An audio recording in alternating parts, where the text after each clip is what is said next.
welcome to Conversations in Public Relations. I'm Mary Fletcher Jones. Today we have a very special guest. Kate Perrin is CEO and founder of Professional Solutions, celebrating 15 years this year as the Washington, D.C. area's only public relations temporary staffing agency. Kate also shares information about networking events and communication career issues in her blog, The Capitol Buzz. Active in Washington Women in Public Relations, Kate chaired the very first Washington PR Woman of the Year Award in 1990, and she was president of Washington Women in Public Relations in 1992. Kate, thank you so much for being with us today. It's absolutely a pleasure, Mary. I'm really delighted you invited me.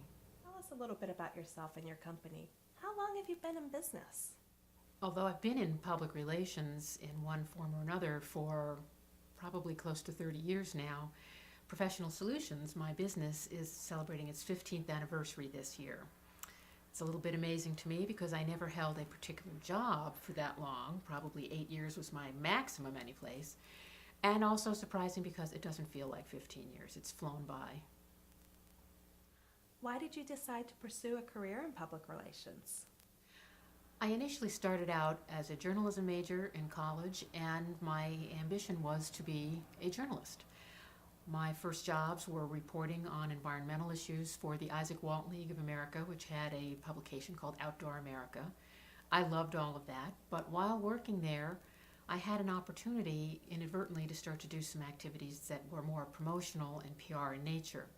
I had so much fun with that and found it to be a really exciting other outlet that I wound up going back to school, taking a master's in public relations and changing the direction of my communications career.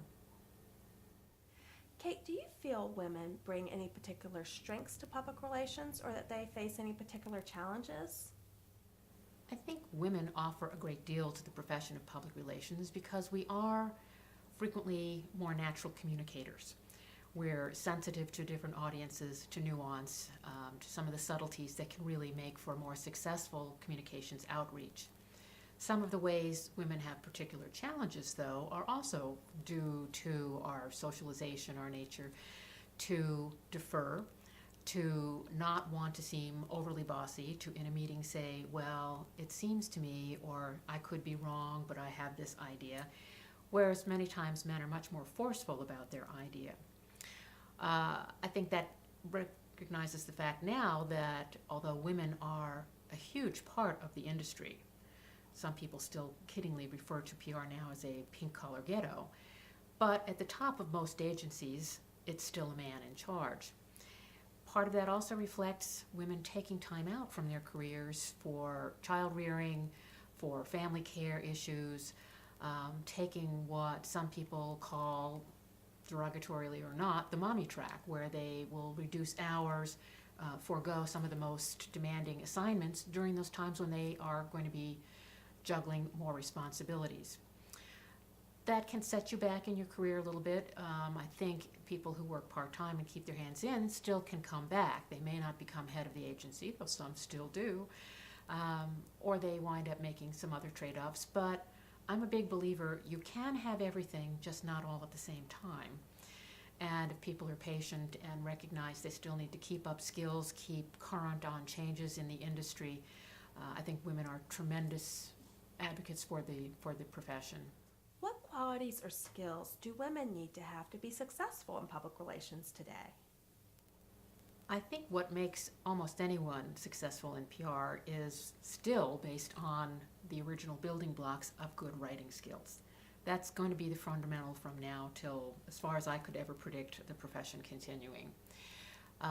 Writing and a good sense of media relations, but the second is a field that keeps changing.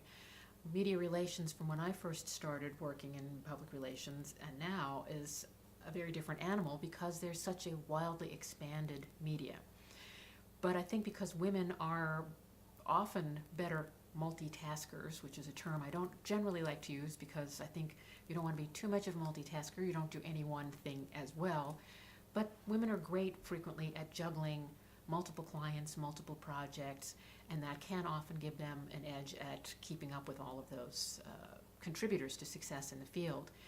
women are by nature, I think, good communicators, and they often are very expressive, and they are in touch with a vocabulary that can be promotional and moving to call to action, to support a product or cause, and I think that's always going to be important in the field. Kate, you're an inspiration to others. Who inspired you in your career, and how did that affect you? The industry is full of some terrific women, and I don't think in the Washington market you can look for without finding somebody who you can learn from and be inspired by. I have to admit that early in my career, when I still was thinking more journalism, my inspirations were people like Oriana Fallaci and Christiane Amanpour, who were tremendous reporters and fearless in their approach to their careers. Once really into public relations, two women who I thought offered something fabulous to look to were Susan Hager and Marcia Sharp, two of the founders of the Hager-Sharp Agency. Very different personalities, and yet created a firm that was sensitive to issues, nurturing of employees, but also made the bottom line the quality of the work produced for the clients. They early on established their interest in supporting causes of particular interest. I first really got to know Marcia when I worked for Trinity College as their director of public relations. And Marcia, as a graduate of a women's college early in her life, had housed the headquarters for the Women's College Coalition at Hager-Sharp. And obviously Trinity linked with that. I really began to know and respect the work that they did there. And of course, Susan Hager, just a wonderful, remarkable woman who I think we can all admire and say we could all learn something from. Kate, I really enjoyed having you today. It's been my pleasure. I love to talk about the profession, and love to talk with other PR people, so thank you. Thanks.